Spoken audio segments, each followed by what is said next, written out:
Welcome, everyone, to the California Department of Education's Supporting Developmentally Appropriate Toileting Practices, a critical strategy to strengthen P-3 alignment webinar. We are extremely excited to be here with you today. I am Valentina Ware, and I am one of the presenters for today's webinar. Next slide, please. Thank you, everyone, for your patience today, and thank you for using your valuable time to join us here today. It's greatly appreciated. Today, I am joined by Sarah Neville Morgan, the Deputy Superintendent of Public Instruction of the Opportunities for All branch at the CDE. That is the voice that you heard earlier to say that we could get started. And we are also in attendance is Stephen Profiter, Director of the Early Education Division here at the CDE as well. Next slide, please. We are also joined by Shanna Burkholz-Vasquez, our Education Administrator over the UPK Implementation and Support Office within the Early Education Division, also at the CDE, and Beth Malloy, an external consultant who has worked with CDE on the creation of the Developmentally Appropriate Toileting Practices Toolkit, which is why a lot of you are here today. I have to call out, we are at 973 participants. That is amazing. And I will go ahead and pass it to Sarah Neville Morgan. Oh, excuse me. You're also accompanied by me, Valentina Ware. That's my picture on the end. I am a child development consultant in the UPK Implementation and Support Office. So it looks like the next slide has advanced. So I'm going to go ahead and pass it on over to Sarah Neville Morgan. Thank you so much, Valentina. Good afternoon, everyone, and thank you so much for joining us today. We're so happy to have you all here for our 17th edition of the Opportunities for All branch P3 webinar series. As Valentina shared, my name is Sarah Neville Morgan, and I am the Deputy Superintendent of Public Instruction for the Opportunities for All branch at the CDE.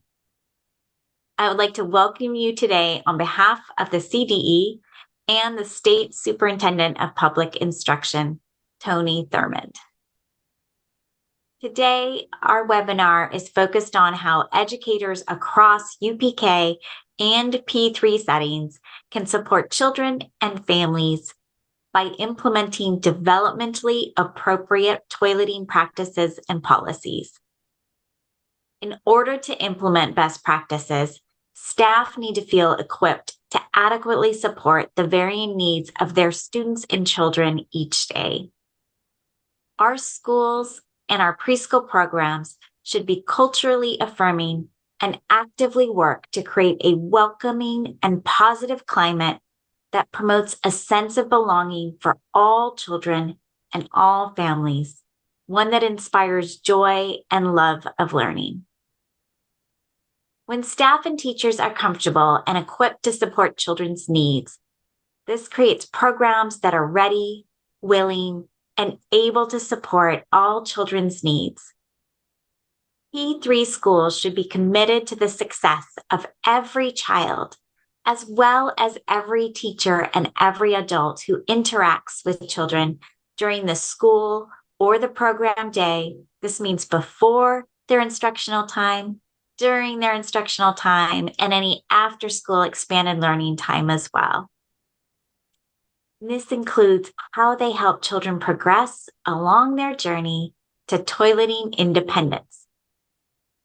I'm now going to pass it over to Steve Profiter to discuss more about why developmentally appropriate toileting practices matter and how this actually is part of our educational system. Over to you, Steve. You, Sarah. When P3 schools are seeking to create environments that are culturally affirming, families truly are the greatest resource. UPK providers and P3 schools do not have to support toileting independence alone. Partnering with families is essential to supporting children to achieve and to sustain toileting independence. When there exists authentic partnerships with families, this helps ensure open communication and consistency from home to school. In the United States, Toilet learning typically begins between 2 and 3 years of age, with most children being mostly independent by 4 years of age. This does not mean that it will be the same for every child. A children's toileting journey will be unique to them, and some children may be ready to begin toilet learning earlier and enter with ease, and other children may begin later and need a little more support. Depending on the personal views of when toilet learning or toilet independence should be achieved, it may require some program or some self-reflection and or reframing to ensure proper support. The American Academy of Pediatrics recognizes that toilet learning is a process that involves both a child's body and mind. When children are growing and continuing their educational journey and undergoing other transitions, such as those to elementary school, the birth of a sibling, moving, or other life and family changes, toileting regressions may happen and are a normal part of the toilet learning process. There will need to be flexibility in the approach to supporting such regressions, especially as programs are asked to serve younger children. This goes back to the first bullet, which is partnerships with families. It is important to create these partnerships with families. When there is that established relationship between providers or schools and the families they serve, in the event the child has a delay or regression in their toileting journey, it's easier on both families and teachers to have these sometimes difficult conversations. In the event of a regression, it's important that both parents and educators avoid expressing shame or anxiety toward or exerting pressure on the child, as this can reinforce and prolong the regression. The key is to remain consistent, positive, and to have complete transparency when collaborating with parents to support their child. Next slide, please. Before we formally introduce California's Great Start Developmentally Appropriate Toileting Practices Toolkit, supporting all children from preschool through third grade, I want to introduce our guest speaker, Joan Morgenstern. Joan Morgenstern, a parent coach and educator joining us from Cleveland, Ohio, has an impressive 11-year tenure as the Director of Early Childhood Services for a prominent nonprofit organization. Joan is a true teacher's teacher with a deep passion for early childhood education. Currently, you'll find Joan making a significant impact in a pediatric medical practice where she specializes in a particularly unique area, educating adults about children's independent toileting. In a field riddled with misconceptions, Joan provides a fresh perspective and crucial insights, easing the toileting challenges faced by children during this developmental milestone. She has recently authored a book in partnership with Conscious Discipline that focuses on a child-centered approach to toilet mastery. As a true potty expert, Joan passionately collaborates with parents, teachers, and medical providers to foster a deeper understanding of this essential learning. Joan, thank you so much for joining us today. Next slide, please. Thank you so much. And to all of the people who are on this webinar, it is my intense pleasure to be here today to share and speak on a topic that I'm incredibly passionate about, and so happy to be connecting with you virtually from my hometown in Cleveland, Ohio. So Stephen, thank you for that lovely introduction and for connecting the dots, first as an early childhood educator, a teacher's teacher, and then currently in my role as a parent coach for a pediatric medical practice.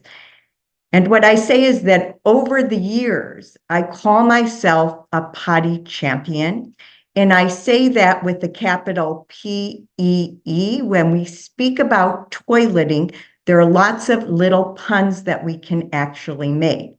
But my opportunity as a potty champion is to really kind of debunk some of the myths that have been associated with children's independent toileting, and to equip parents, medical providers, and teachers with the necessary understanding and then helpful tools so they can champion children on their efforts as they approach this important developmental milestone.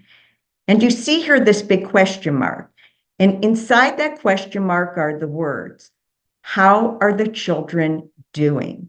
And I think when we look at many different areas, that becomes a compelling question for us to ask. And when we apply it to toileting, what I can tell you is that many children are suffering. And for those children who are suffering, so many of them are suffering in silence. And I'm very hopeful that as we kind of approach this subject and that you are equipped with new ways of framing your understanding around children's toileting and tools to apply to it, that we're going to be better supporters of children on this journey.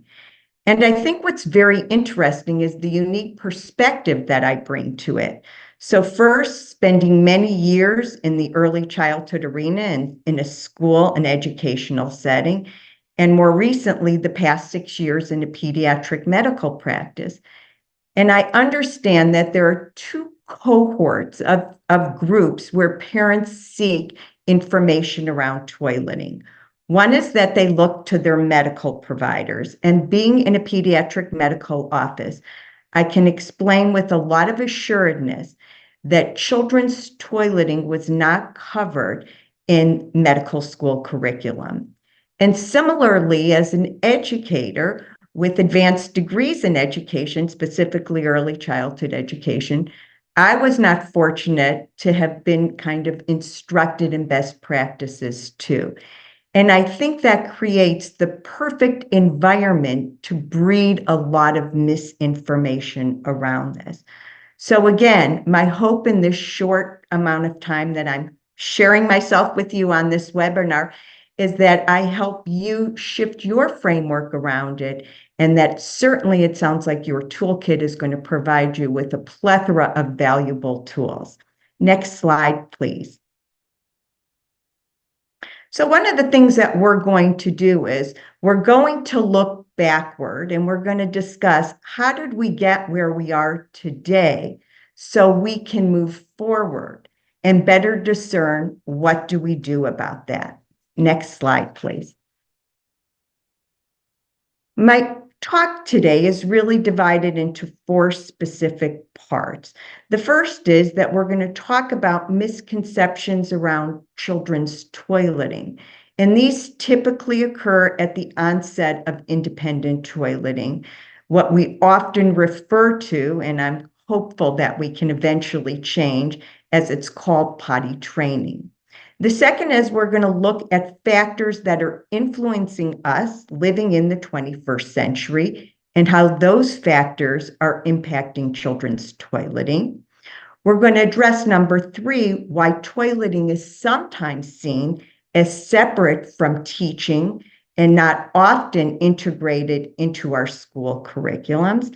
And lastly, because it always feels wonderful to end with a big high, we're going to explore untapped opportunities and what you can do about it. Next slide, please. So number 1, I think it's very important to know, even though Stephen said that, we understand that the trajectory of onboarding this skill varies per child, but often by 4 that most children have acquired a good degree of independent toileting. That sometimes we're not aware that that trajectory leading up towards that independence has not always been an easy one. And one very big societal challenge that we have going into the onset of independent toileting is the word we use to describe the process. So what has been normalized, and when you speak to most people and we talk about the onset of children's independent toileting, what they call it is potty training. Next slide, please. And what we need to understand is that the words we use inform our intentions. And we really need to clarify that we are not training children to use the potty. That training is something we do to another person with the goal of achieving a specific outcome. Now, when we think of training, I want to be perfectly clear. We train dogs, we train horses. If you're really, really talented, perhaps you might train for the Olympics.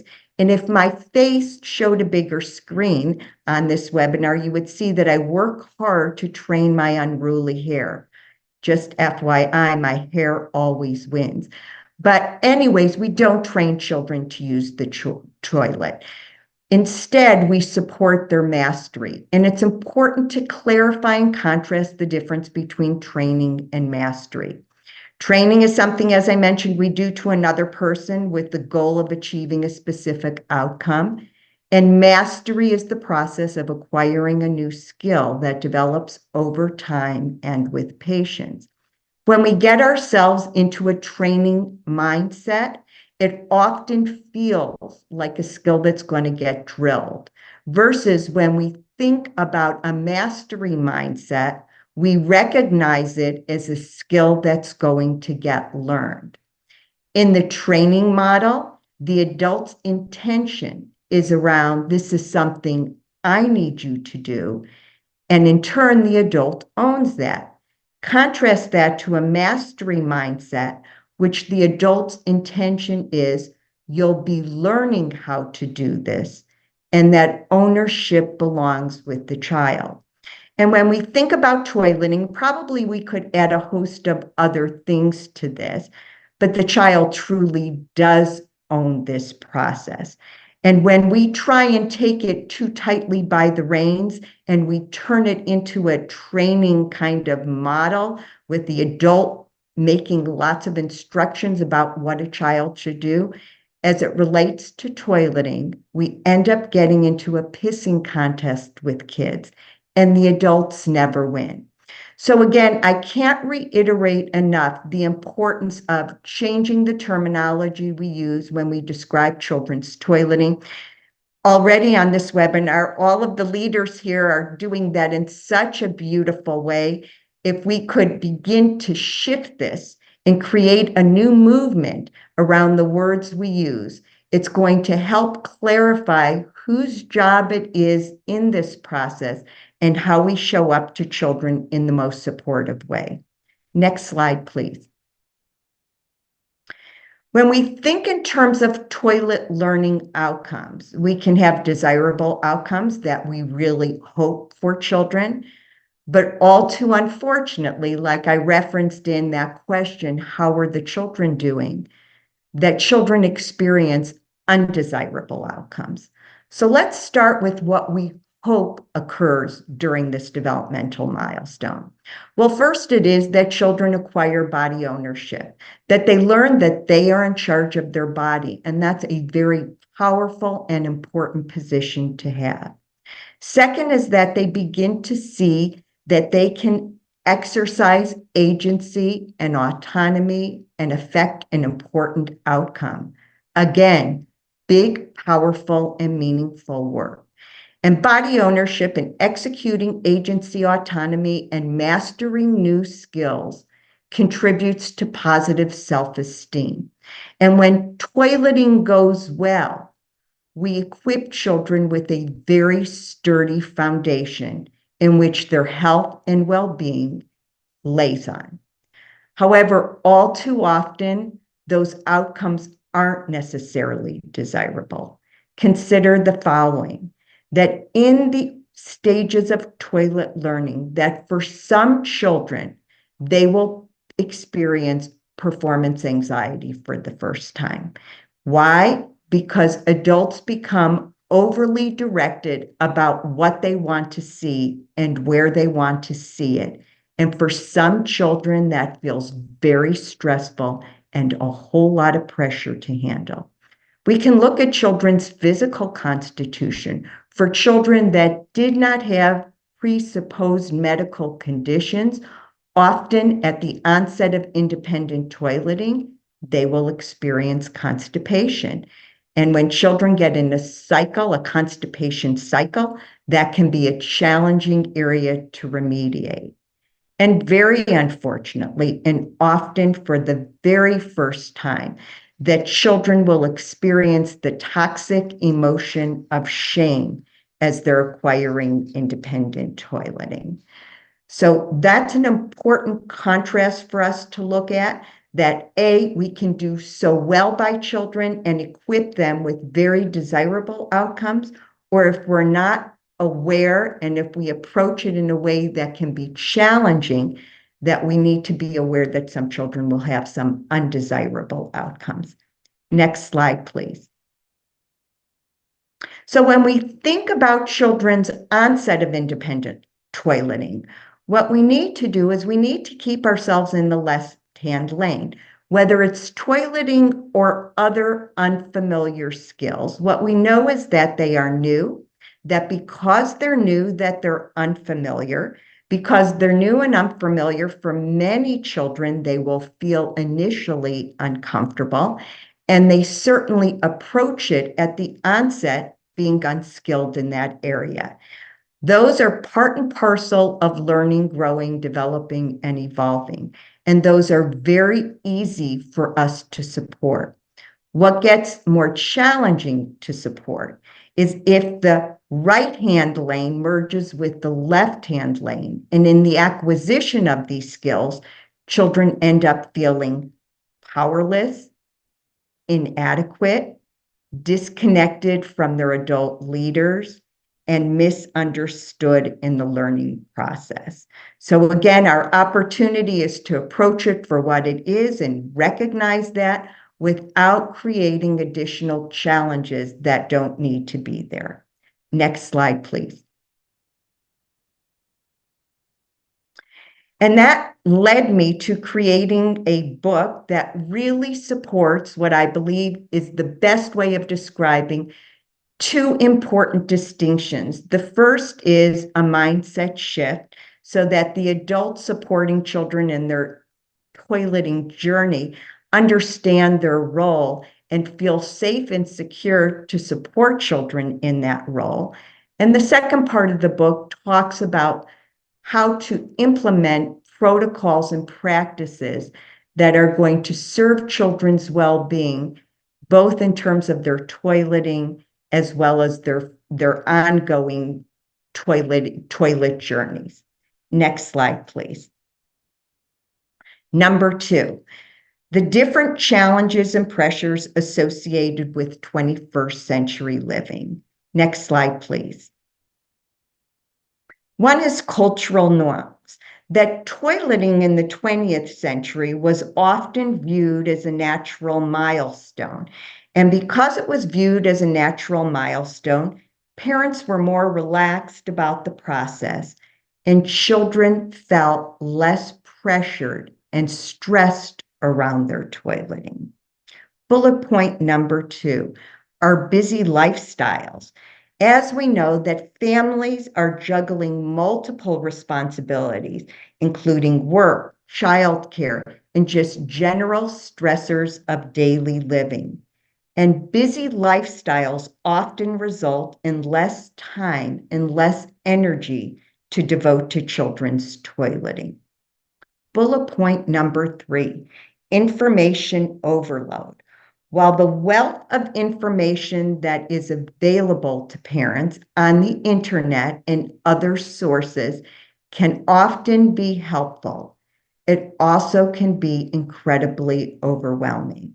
And parents who are trying to kind of get the best practice or best approach can be inundated with conflicting information, leaving them less kind of comfortable relying on their small inner voice from within, and instead trying to navigate their way out of conflicting information or an overabundance of information that they're exposed to. Bullet point number 4, disposable diapers. Well, disposable diapers were created as a convenience for families, and parents may be less motivated to start the toileting process due to the ease and convenience of the availability and accessibility of a disposable diaper.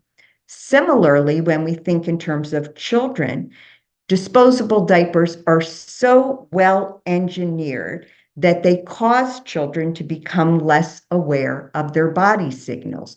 Certainly, there's a huge difference in a child's ability to attune to their body signals if they're wearing a cloth diaper versus wearing a disposable diaper. Early learning and care settings. As we know, and you're all living this, that more and more children spend their earliest years in early learning and care environments. And sometimes there is role confusion. Parents wondering, isn't this the teacher's job? Teachers might be wondering, isn't this a parent's job? And what we really know, and was said so beautifully at the onset, this is a partnership. It's really a three-way partnership. It also involves the child. And when we think about children, we need to think about children's innate constitutions, their temperaments, what makes them uniquely themselves. So we have to consider that this isn't just one person's responsibility. It's a collaborative effort between adult leaders, parents, and teachers, and of course, the children who are taking guidance and support from their adult leaders. And we also have COVID-19. And what do we know about COVID-19? That many families experienced excessive stress during the pandemic, and that our brain is compromised to learn when we're under stress. And that may have delayed, inhibited, or caused some challenges for children who were onboarding independent toileting during the pandemic. Next slide, please. We also want to recognize and be empathic to some of the pressures that parents are experiencing. So parental expectations. Sometimes parents come into this thinking that toilet learning should be a smooth, quick process. And if challenges arise, it can lead to stress and self-doubt. And often when we think that they're attributing stress to their child, it's that they're also struggling with feeling very inadequate themselves. Next bullet point, comparisons to others. As we know that any kind of comparison can be challenging, and comparing children's progress to that of their peers can contribute to parental stress and making parents feel inadequate.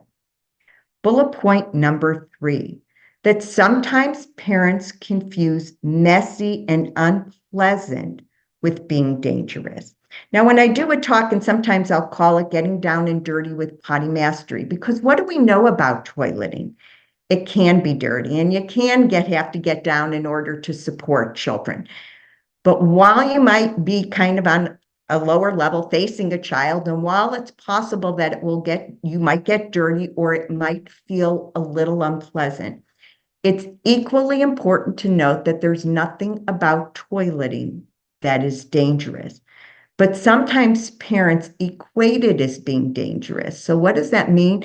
Is that instead of feeling more comfortable and natural about supporting children on their toilet learning journey, that they're coming in with their own internal alarm a little bit elevated. So we need to help bring that temperature down and help people see that this is a normal developmental milestone that children learn eventually over time and with healthy support. Bullet point number 5, that parents often feel pressure to meet school milestones. And it's really very impressive that your district has this toileting webinar, that you're even bringing this up as a topic of important conversation, because many, many schools do not, and many schools, mostly in early childhood settings, they have hard, fast rules about what level of red toilet accomplishment really a child needs to be in order to enter into that school. And what we know is that that just creates excessive stress for parents. Children are very energetic beings, and they feel adult stress and adult pressure. And when adults are stressed in the process, that pressure gets transferred and communicated to children. And lastly, what we're going to address is children's resistance and children's fear. And what we know is that if a child shows resistance or fear related to toileting, and some children do, that parents can sometimes feel helpless or stressed by that. And when that occurs, instead of supporting children through their fears and being the kind of able coach that children need, that they dismiss or diminish children's fears, which can serve to intensify them and not help that child along with those. Next slide, please.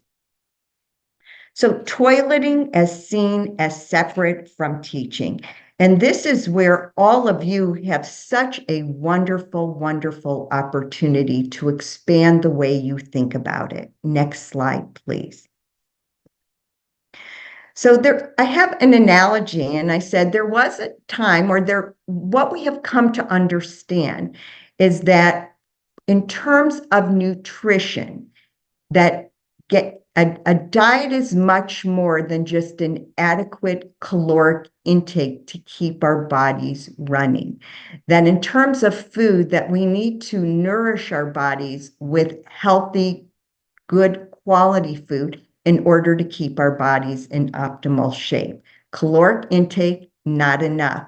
It's important, but it's a small piece of what nourishment looks like.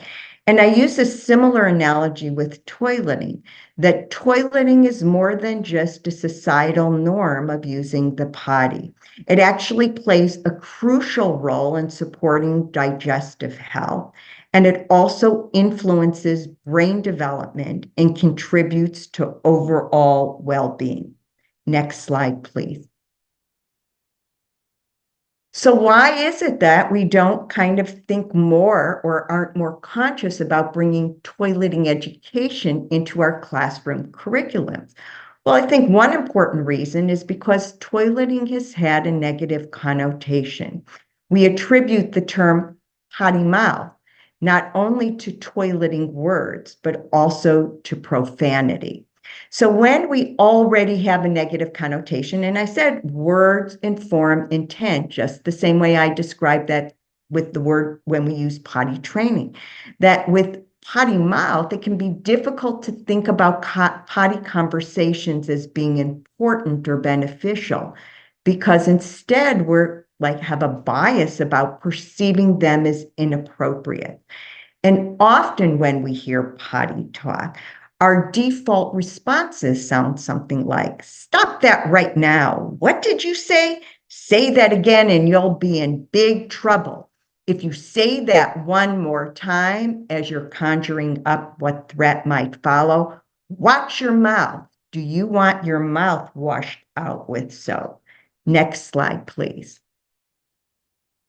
So not only is toileting taboo because we associate it with potty mouth, and potty mouth has a lot of negative connotations, but sometimes we may have a conscious or unconscious belief that toileting interferes with or impedes learning. Sometimes we think, oh, kids go to the bathroom when they want to get out of learning, or if they leave, then I'm going to have to repeat this, or they'll miss important information. Oftentimes, our conversations around toileting focus more around the rules and appropriate usage of the bathroom than they do about bodily functions and other imperative things that keep our bodies in good health and sustain well-being. And I know from being a teacher and being a teacher's teacher and a school administrator that one of the very big challenges that many of you may experience is that you might suppress your own toileting needs and body signals while you're in the classroom because you don't necessarily have the ability to leave your room to address those. So we want to understand, what are some of the impediments that are occurring in our environment, and why would it be that we wouldn't be naturally thinking and embracing potty? Next slide, please. But with that comes really the untapped opportunities, because I am committed and convinced We can go from perceiving potty problems and potty pressures to establishing potty prowess and potty empowerment. Next slide, please. And how do we do that?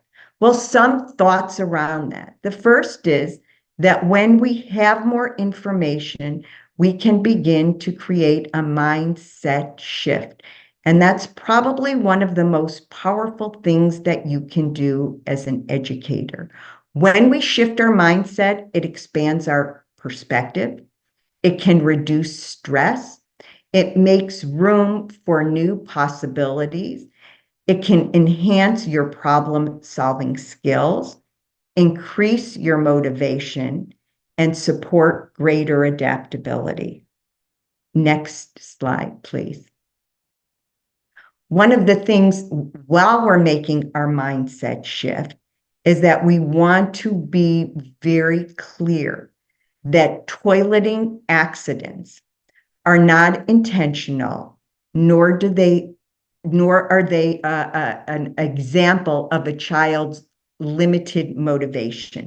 We often approach toileting accidents, not the occasional accident, but a child who is 4 years or older who is really consistently struggling to use the toilet and has repeated accidents that requires adult support and help, that we often think of these as motivation issues, that they're just not motivated, that they just don't care enough, that they don't mind having accidents.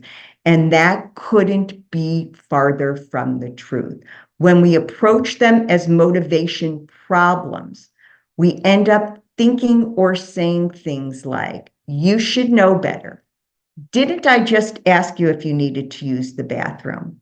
Why did you pee in your pants? Another accident? Send the child home from school. It's their third accident today. I did not sign up to clean poopy underpants. Okay, it's your job. You clean up. And it's not that those words, it's all of these words are always accompanied by energy and attitude. And the energy and attitude always trump what actually comes out of our mouths. And it's important to know that the majority of toileting accidents, with the exception of being that just kind of, I didn't feel it coming and it just happened, can be due to the loss of rectal tone.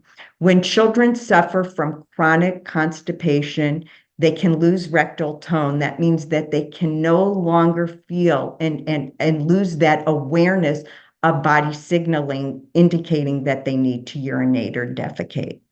Also, it can be a cause that a constipated child with an impacted colon can have bladder spasms.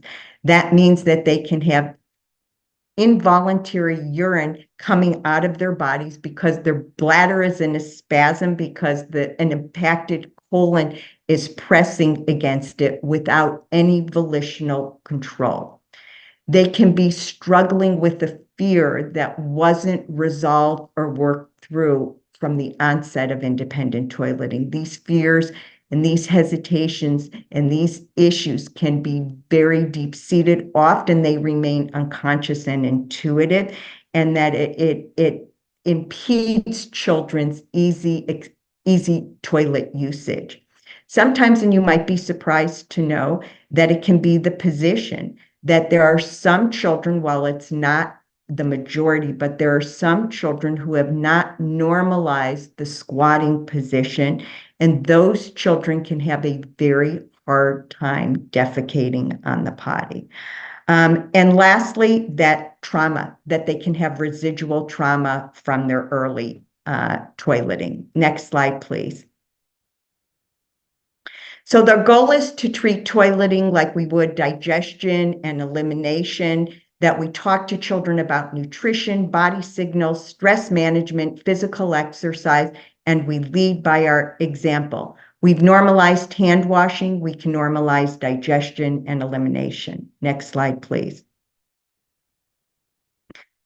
There are lots of games out there that you can add to support toileting. Some of them may be appropriate, some less appropriate, but what I say to teachers is the toy industry is embracing it. We know the emoji industry is embracing it. We can embrace meaningful conversations in our classrooms too.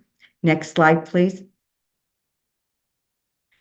And you do want to pay attention to the physical environment. You want to ask yourself, how do bathrooms look? There are some communities that are doing great work at making their bathrooms more aesthetic and more appealing. Are there odors in the bathroom that are causing children resistance? Is there a privacy issue? Too much privacy, too little privacy? Are the bathrooms comfortable for children? Can they access the toilet paper? Is it easy to use? Is the bathroom accessible to the child? Are there sound issues? Is a child uncomfortable to relieve themselves if others are in the bathroom? Time. For many children, in order to successfully defecate, they need some additional time to use the potty. Next slide, please. So my conclusion is, and I think it says it very well, that the road to health is paved with good intestines. I thank you for your time and your willingness. Thank you so much, Joan, for that wonderful presentation. I think you can see all the love that is coming through, and the puns were amazing as well. So we really appreciate that. In the interest of time and making sure that we have enough time for the fabulous presenters here today, or the panels, we're going to go ahead and go quickly through the toileting toolkit, because you have a copy, you'll be able to have a copy, and all of this information is available to you. So we'll go ahead and go to the next slide. And the first, we want to start off in grounding. The toolkit starts us off in grounding in some best practices. So I'm going to go through those with you right now. The first of the best practices is ensuring health and safety. That's always very important. So we want to make sure that we partner with families to ensure that they understand what health and safety precautions are in place and can provide input on health and safety practices that will be utilized with their children. We also want to stress the importance of supervision of children must be always happening to ensure the health and safety of everyone. And that might be the direct role of changing soiled clothing versus indirect role, and by instructing a child on how to change soiled clothing. Next slide. The next best practice that we have listed in the toolkit is positive social and emotional climate. We want to normalize toileting. We want to remove this by removing the stigma from talking about natural bodily functions and supporting children to understand that toileting accidents can happen to anyone will help them to be prepared to support their peers and navigate their own emotions in the face of a toileting accident. Next slide. The next best practice that we highlight is providing opportunities for toileting independence. The key to supporting all children to achieve toileting independence is giving them many opportunities to exercise their independence and practice toileting skills.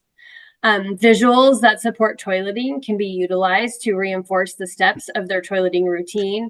And also, intrinsic motivation can be effective through positive descriptive acknowledgement. For example, you pulled your pants up on your own. You are learning.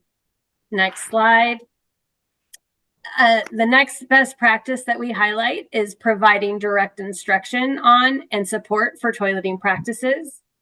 Educators can teach children about the behaviors that are expected and practiced and reinforce the behaviors with all children. There will be some cultural differences in how children are supported on their journey towards toileting independence. So it's important that UPK programs provide training opportunities to support educators and other staff in building their knowledge and understanding of these cultural differences.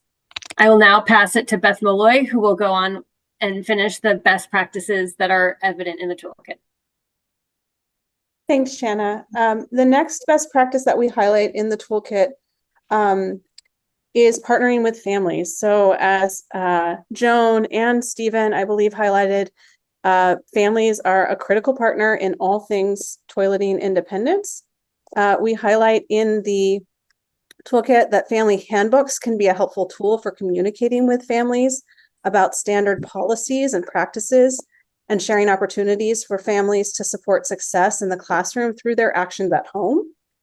We also talk about and provide templates to support toileting conversations that can be built into back to school nights or orientation opportunities for children and families. Next slide, please. Another best practice that we highlight is supporting children with disabilities or special medical needs. It's critical to ensure that all children with disabilities or special medical needs are fully supported. Accommodations should be enumerated through an individualized education plan or a 504 plan if indicated. Toileting related supports for children with disabilities or special medical needs should also be provided in before and after school programs. And we just want to acknowledge that not every child's journey is one towards full toileting independence, and supporting children with these special medical needs or disabilities is critical to ensuring genuine inclusion. Next slide, please. We also highlight a best practice of avoiding exclusion. So our goal is really to ensure that no child should be excluded from a UPK or elementary school program based on their toileting status. We want to ensure that all children have access to high quality early learning experiences, and that shouldn't be determined by whether or not they are fully toilet independent. Next slide, please.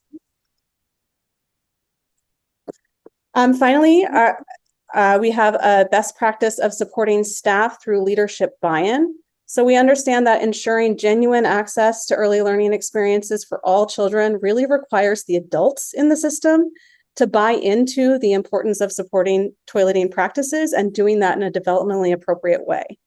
It can be helpful to frame toileting supports just as any other learning opportunity in the classroom.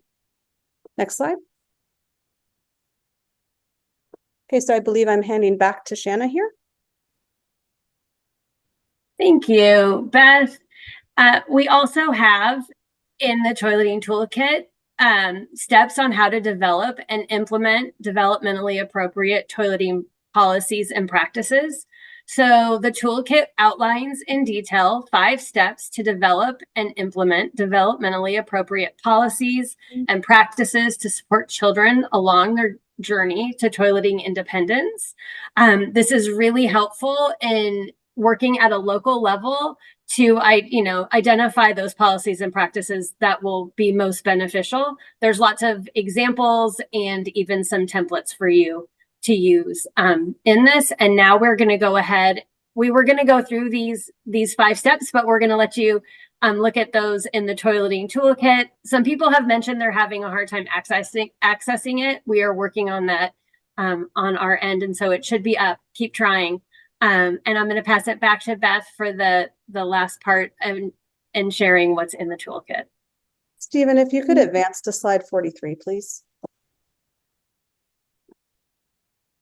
44, apologies.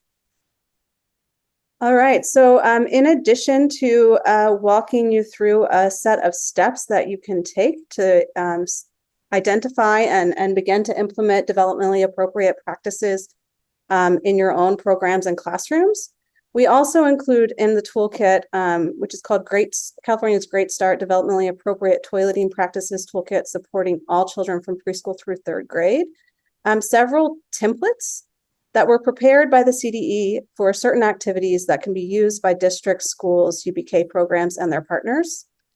Some of the tools and templates included are a sample communication or email that can be used to connect with and communicate with families, a sample communication to teachers, sample toileting practices, toileting policies and practices self-assessment tools. So a tool that you can use to go through those best practices and identify whether or not you are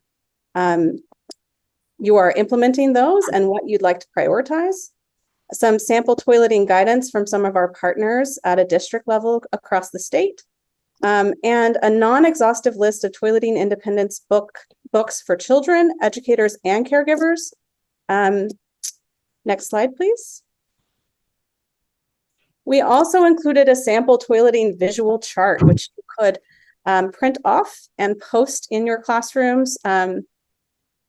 This visual chart takes children through the steps of supporting toileting independence. So step 1, the child indicates to an adult that they have to go potty. Step 2, they pull their pants down. Step 3, they use the toilet. Step 4, they wipe themselves. Step 5, they pull their pants up. Step 6, they flush the toilet. And then, of course, step 7, we have washing your hands. Step 8, drying your hands. And step 9, celebrating because you've successfully used the toilet. Next slide, please. In addition to the templates and tool we just covered, we also provide additional resources in the toolkit that are included and can be repurposed for your use, or can serve as models for developing additional resources with your specific program or school's context in mind. These include things like example toileting procedures and example staff training videos and toilet procedures training acknowledgements and things of that nature. Next slide, please. Now going to pass it on to Valentina as we transition into our panel discussion. Thank you, Beth. Thank you so much. I appreciate that. As Beth said, we're going to be moving into our panel discussion. To get us started on the next slide, we will begin by introducing our moderator for today's discussion panel. Now, on this slide, lovely picture, I love it. We have our moderator, Jennifer Osalvo. Jennifer Osalvo is an education programs consultant in the UPK Implementation and Support Office within the Early Education Division at the California Department of Education. She will be introducing our wonderful panelists before they begin to share their expertise with the participants today through the panel discussion. Thank you so much, Jennifer. Go ahead. Thanks, Valentina. I'm ecstatic to be here to moderate this discussion on developmentally appropriate toileting practices with everyone today. To begin, I will first introduce Rihanna Thornton. Rihanna has worked in early childhood education for over 28 years. She taught in a California State preschool program classroom for 25 years. She's currently working with the UTK-UPK rollout for the Madera Unified School District. In her role, she works with 15 CSPP teachers, 24 TK teachers, and support staff in implementing the best practices for the youngest learners they serve. She also trains TK and kindergarten tutors for the California Teaching Fellows Foundation. She is part of the 21st Century California School Leadership Academy, or 21 CSLA, Mid-State Regional Academy. Her passion is meeting each child and family where they are and providing them with the best start to their educational career. Second, we have Sarah Forrester. Sarah is the Director of Early Learning Child Development Centers in Long Beach Unified School District.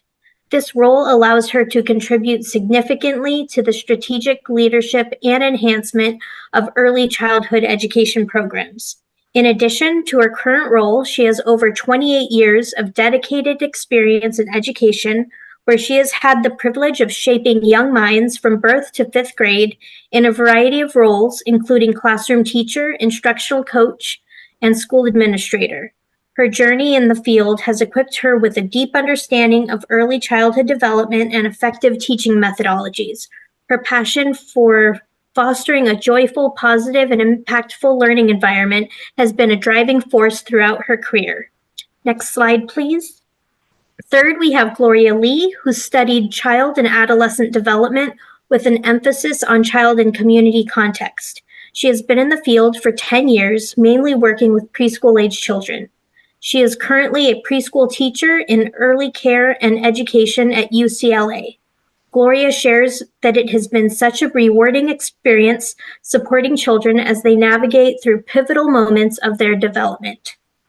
Next, we have Armando Duenas. Armando is the principal at Riley Elementary School, which is a Tier 1 school in Long Beach Unified School District. At his school, they serve 448 students from TK to 5th grade. He's in his 3rd year his second year launching a bilingual two-way path program in English and Spanish, and his third year launching the collaborative co-teach model for grades kindergarten through second. And finally, we have Jenny Jimenez. Jenny attended California State University, Fresno, where she received her bachelor's degree in liberal studies with a concentration in mathematics and her multiple subject teaching credential with an early childhood emphasis. In 15 years of teaching, she's taught TK through 8th grade multiple subjects and 7th through 12th grade mathematics. In addition to her teaching experience, she has also served as a teacher on special assignment as a reading specialist, where she would work with students who were reading below their grade level, as well as coaching teachers to build their capacity of the curriculum. Jenny is currently a TK teacher for Madera Unified School District. Next slide. So now that I've introduced our panelists, I'm going to review the questions that I will be asking our wonderful panel before we take down the slides and begin the discussion. So the first question, how has your program supported the unique toileting needs of your students? How have you addressed any constraints? Second, what are some ways that your programs provide training opportunities to support educators and other staff in building their knowledge and understanding that may come with toileting so that they may create authentic partnerships with families? Next slide. Third question, regression can be a normal part of toileting, especially when transitioning to a new environment. How have your programs handled toileting regression with flexibility while remaining positive and keeping consistent open communication with families? And fourth, if you could give other programs one piece of advice or strategy that has been invaluable to your support of children, families, and staff in addressing varied toileting needs at your sites, what would that be? And Stephen, now we'll stop sharing our slide deck and begin our discussion. So thank you so much for being here, everyone. I'm going to reread the first question. How has your program supported the unique toileting needs of your students, and how have you addressed any constraints? Let's start with Sarah. Long Beach Unified has and will continue to support the unique toileting needs of our students by creating kind of a one-stop shop resource for our teachers, staff, and those administrators that are helping on the ground. The memo includes a wealth of resources that are housed in it, including videos, staff training videos. We provide a toileting kit to each of our sites, classrooms that need it, that contains everything that they need. In this memo, we also link purchases for room dividers if needed, for privacy, mats for changing. We link to a toileting plan. We link to a parent resource and bulletin. And we also link to toileting training tips and articles. So it is a well-linked memo. And I would say one of the things that we continue to do to address any constraints, as we know those come up, but really we work through the constraints as a team. So there's multiple levels of team within our district and within the school systems. And I think that all of the restraints that come up, and they continue to come up, the constraints, but we just work through them as a team together and with a lot of resources. Thank you so much, Sarah. All right, Brianna, what about you? The same question. As well as providing a kit for our CSPP program. We also have included just a little note for our teachers to send home to families, letting them know if their child has had an accident, at what time, and who helped the child through the process of changing and returning back to class. So this way it's just a quick, smooth transition for everyone there in the classroom. One other thing that we do have in our handbook for our CSPP program is toileting guidance for our teachers, as well as information for our parents. And we also have TK guidance in toileting in their handbook as well. Similar information, just slightly different, only because our CSPP program is a licensed facility through Title 22 community care licensing. So just trying to take away the stigma that might be there for the parents, and letting them know that there is support in those classrooms. Thank you so much, Rihanna. And Jenny, I heard that you also have a handbook. Is there something else you'd like to add to this topic? Yes, I'm in the same district as Rihanna, so I do have that handbook that she mentioned. What else we do is we meet with families before the start of the school year. We have an orientation and meet the teacher where we include toileting. So the parents are aware what to expect in hopes of cutting back on accidents, because we know that that will happen in a new environment or depending on their toileting status. So we let the parents know. We offer bathroom breaks. We pay attention to their body language, and we think out loud. So we're vocalizing, oh, I see that you're dancing. Do you need to use the bathroom right now? And to help them realize the signals that their body is telling them. We also ask parents to send extra clothes if they're able, to take away the constraint of needing to go home, or a parent come if there is an accident. We I keep extra clothes in my classroom. Maybe they'll have more than one accident in a day. And this again keeps the constraint of them needing to leave. They're able to stay here at school with us. And it supports the parents, again, like I said, that may not be able to leave those extra clothes here. Thank you so much, Jenny. I'll move us along to question number 2, and I'll go to Armando first. The question is, what are some ways that your programs provide training opportunities to support educators and other staff in building their knowledge and understanding about toileting in partnership with families? So we heard this before, and we talked about best practices, and Sarah and I are in the same district. And so one of the best practices is that we have a toileting video that is offered for our staff, both classified and certificated. We have, I would say, several individuals who have participated in this training. And this training outlines what are the best practices, what are they to do. And so that's one component. The other component is the parent piece and having that partnership with our parents. So one is on our side, classified, certificated, getting them trained. The other piece is having that language of the parent and deciding on what language or what common language we're going to use in supporting their children. Thank you, Armando.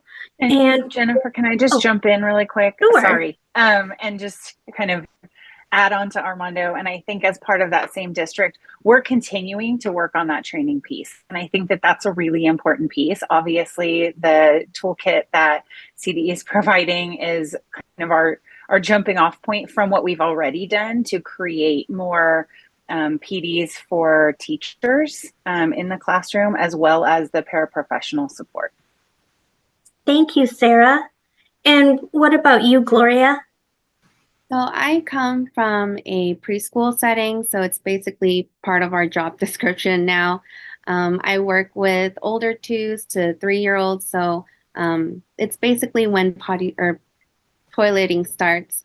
We have opportunities for our educators to have professional development days curated for our educators to receive training on successful toileting and diapering practices. We do standing diapering, so making sure we are practicing this healthily and safely. We have at least 3 teachers per classroom, and we use each of our knowledge to come up with a plan together, individualized for each child. It really comes down to a team effort. Caregivers and families are also included in this planning, whether it may be discussing the start of toileting or sharing what works at home versus school. So we have a cohesive plan that will be consistent for the child. And depending on the needs, we can set up Zoom meetings with families, and if more support is needed, We, including the families, can meet with administration for additional assistance in supporting the child's needs. Thank you, Gloria. Jenny, did you have something you wanted to add to this question or this answer? Yes, along with following our guidance document, if an accident has occurred, once an accident has occurred, we're careful with the language we use. No, the guest speaker touched on that. We don't want to shame the child, and we want to maintain a positive voice. So if they're able, we coach them verbally through cleaning themselves or changing themselves. And if not, we do physically assist them. And I appreciate the support that I received from my district, reassuring me that I am caring for the children and their needs at this developmental stage that they're at. It is appropriate to help them and build their confidence as they learn the mastery of toileting. Thanks, Jenny. And Rihanna, did you have something else that you wanted to add for this second question? I think just essential communication from the district to the sites and to the classrooms, extended to the families, is just crucial. Open communication. Thank you so much. I'll move us to the third question. Regression can be a normal part of toileting, especially when transitioning to a new environment. How have your programs handled toileting regression with flexibility while remaining positive and keeping consistent open communication with families? Jenny, let's start with you for this question. Okay, yes, regression is often seen. And for TK, a lot of my students coming into the class, it's their first time being away from home. They're normally very intensely enjoying the toys that we have available, and they just won't stop to go to the bathroom. So we handle this with flexibility by having extra clothes sent by the family when possible. And that way the child is able to stay at school and not miss out on learning. Thank you, Jenny. Let's go over to Sarah. Thank you.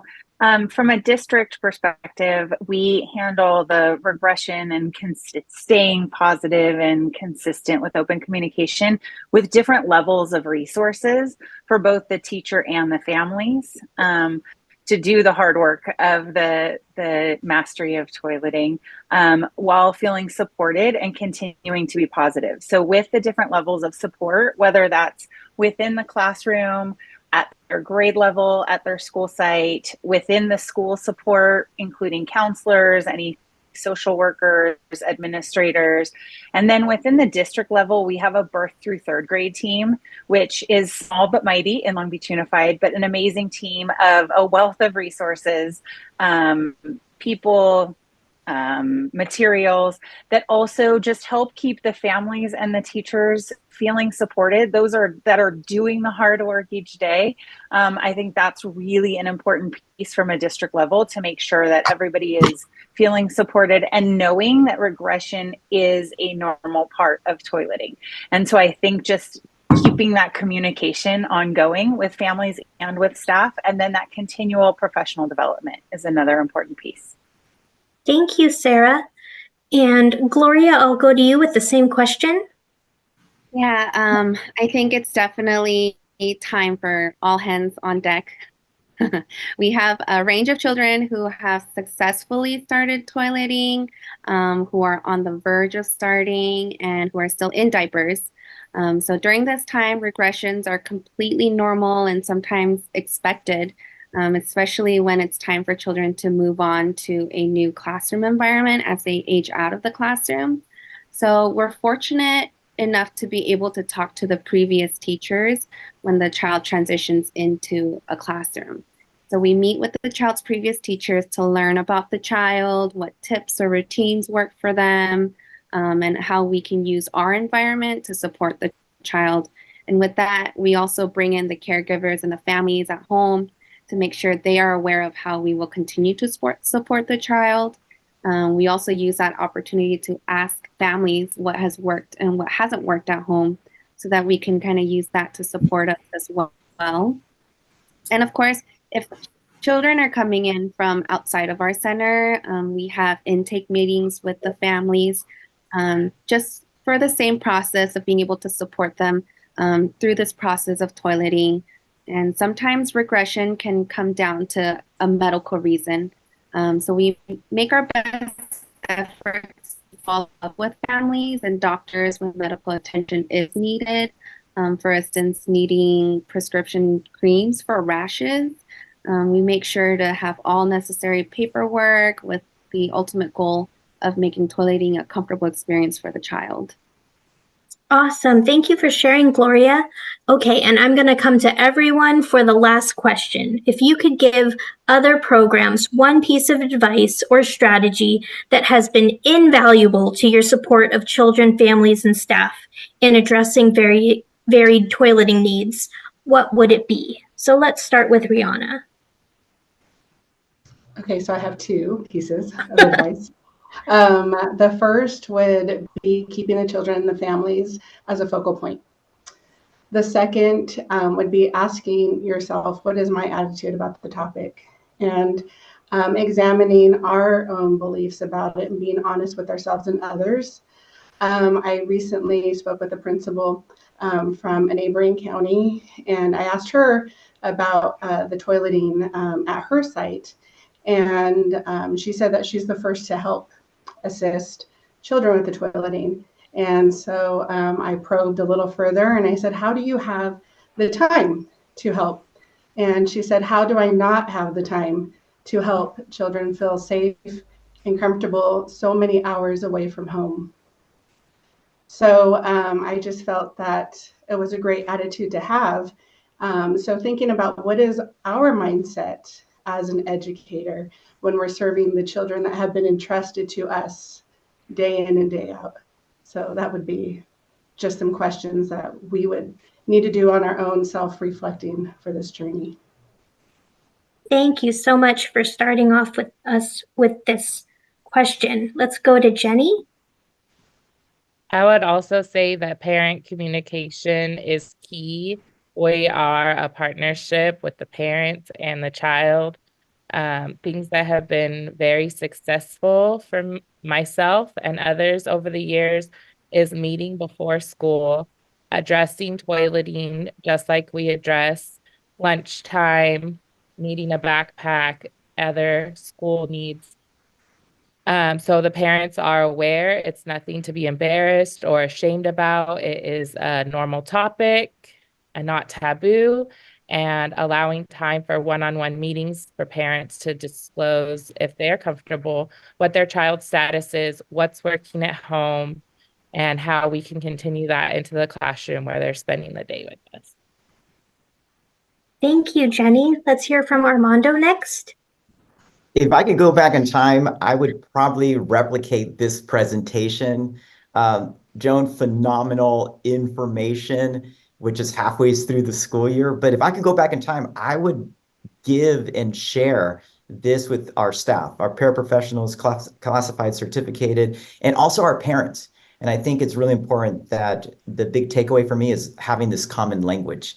And so I think that's step one. I also want to add to what Rihanna said, it's about beliefs. And so we have to check our beliefs, understand our beliefs, where they come from, check those, and do those really meet the needs of our students? Because then that's going to lead to our actions. And my very last thing is I would cast a wider net of staff who can help with the process, which goes back to the actions, which then goes back to the beliefs. Thank you so much for that. All right, next we'll go to Sarah. And I will just add on to Armando's casting a wider net and thinking about looking ahead to job descriptions. So, you know, the implementation of toileting, mastering toileting is back to beliefs, and it depends on the staff, but it does need to be in their job descriptions. And so in our district, teachers aren't included in those job descriptions for toileting. And so when you can't include teachers, your pool gets significantly smaller for those who are able and willing to support children with toileting needs. So thinking about ahead of time the contractual language to get ahead, you may not always have people who are on the site that are willing and to help and be joyful about it. And going back to those beliefs, right? You really want to cast a wide net of staff on each site that are available to do this, because you want it to be not shameful for the students, and you want it to be a part of that joyful learning experience that they have all day long. And so there's a lot of reasons why people may or may not be willing to help, and we kind of talked about fear being one of them. There's a lot of stigma around it. And so I think changing the beliefs, but also casting that wider net and looking at the job descriptions, looking at who is legally and contractually kind of able to do that work. Who are you able to tap on first? And really making sure that everybody is a wide net, and then to continue providing those resources, more professional development, more parent professional development and workshops. And I know Armando has said it before, but I continue to go back to it, to be proactive versus reactive. Thank you so much, Sarah. And Gloria, your advice? Thank you. I totally understand the commitment, both difficult and rewarding, when we put ourselves to take on this role of toileting. As adults, I feel like we can get lost in the idea that toileting is a job that children and parents and even teachers have to conquer, often forgetting that this is a learning experience for everybody. And I would like for educators to remember that at the end of the day, as cliche as it sounds, we're all human, and these experiences can become positive experiences when we use our skills and knowledge with compassion. Toileting is such a personal and intimate experience, and these children and families are really trusting us to be there to support them. And I encourage you all to see the child's perspective, or the first-time parent's perspective, with compassion and understanding. Accidents happen. No one is perfect. We never want to shame, but have empathy for whatever be going on a child's day or at home or in personal lives. Sometimes it just takes one day to set everything off, and all we need is someone to understand us. So I hope we can all take on toileting with that mindset. Awesome. Thank you, Gloria. And thank you so much, panelists. That was great to end with the humanity of toileting and how it's something that we all go through. All of you were able to hear their invaluable information and support. Some key takeaways that I heard were just making sure that you set up for success and you provide guidance for staff, including acceptable language, and prepare parents and children with making sure that extra clothes are available, and having documentation and other paperwork, and even job descriptions are a big part of toileting, or they might be. So thank you so much, everyone. And I'm going to pass it back to Sarah Neville Morgan. Thanks so much, Jennifer. And wow, all of you panelists, I think we could have kept going for a lot longer. And I saw notes in the chat. We were all taking notes on our side. Thank you, truly. We can't do this without all of you who actually do this every single day on the ground, in classrooms, in schools, and in programs. So a thank you to everyone who made this webinar happen, from those who initially started it to those who are with us today. To my CDE team, you guys show up every single day and go above and beyond. Steve, Shanna, Valentina, Jennifer, and Teresa, along with Beth.